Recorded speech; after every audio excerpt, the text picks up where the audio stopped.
আজ 30শে ডিসেম্বর, জাতীয় প্রবাসী দিবস। ইদানিং খেজুর গাছ দেখলেই বড্ড বেশি প্রবাসীদের কথা মনে পড়ে যায়। এই গাছটির কথা ভাবুন না, সারা বছর অযত্ন অবহেলা, যেই রসের সময় এসেছে সেই যত্ন আপনি শুরু হয়ে গেছে। প্রবাসীদের বেলায়ও তাই। যখন একটা মানুষ দেশে থাকে, অবহেলা অনাদরের শেষ নেই, কিন্তু যখনই একটা ভালো দেশে যায়, অর্থাৎ প্রবাস জীবনে যায়, তখনই সবাই তার সাথে কন্ট্যাক্ট করতে চায়।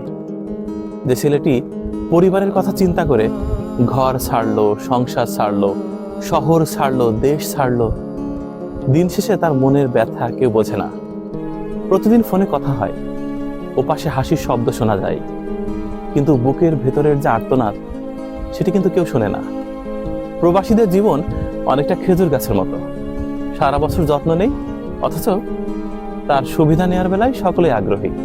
আহা, প্রবাস জীবন কত কষ্টের। 30 ডিসেম্বর জাতীয় প্রবাসী দিবস। প্রবাসীদের নিয়ে কোনো উৎসব অনুষ্ঠান কি হয়? হয় না। প্রবাসীরা শুধুমাত্র দুধ দেয়া গরু, যত পারো নিয়ে নাও। যে মানুষ প্রবাসে থাকে সেই জানে প্রবাস জীবন কতটা কষ্টের। এই তো সামনের মাসে বাড়ি যাব, কিংবা সামনের বছর, এভাবে দেখতে দেখতে বছর বছর কেটে যায়, বাড়ি ফেরা হয় না। চেনা রাস্তা, চেনা শহর, চেনা গ্রাম, সব আস্তে আস্তে চোখের সামনে ঝাপসা হয়ে যায়, কিন্তু ঘরে ফেরা হয় না।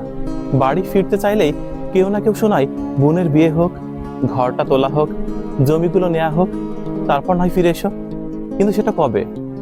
প্রবাসীরা জানেন না, নিজের গ্রামের কত চেনা মুখ অচেনা হয়ে যায়। পাশের বাড়ির চাচা মারা যায়, আত্মীয় স্বজন মারা যায়, উৎসব হয়, অনুষ্ঠান হয়, প্রবাসীরা সবকিছু বাইরেই থাকে। প্রবাসীদের জীবনে যেন ভোগ আর সুখ বলে কিছু নেই। তারা এসেছে শুধুমাত্র দেয়ার জন্য। নিজের কাছের মানুষকে খুশি করার চেষ্টা, দূরের মানুষকে খুশি করার চেষ্টা, গ্রামের মানুষ, দেশের মানুষ। অথচ কাউকে কি প্রবাসীরা খুশি করতে পারে? যখন প্রবাসীরা দেশে আসে, তাদের অনাদর অবহেলারও শেষ নেই। জাতীয় প্রবাসী দিবসে সকল প্রবাসীকে অনেক অনেক শ্রদ্ধা।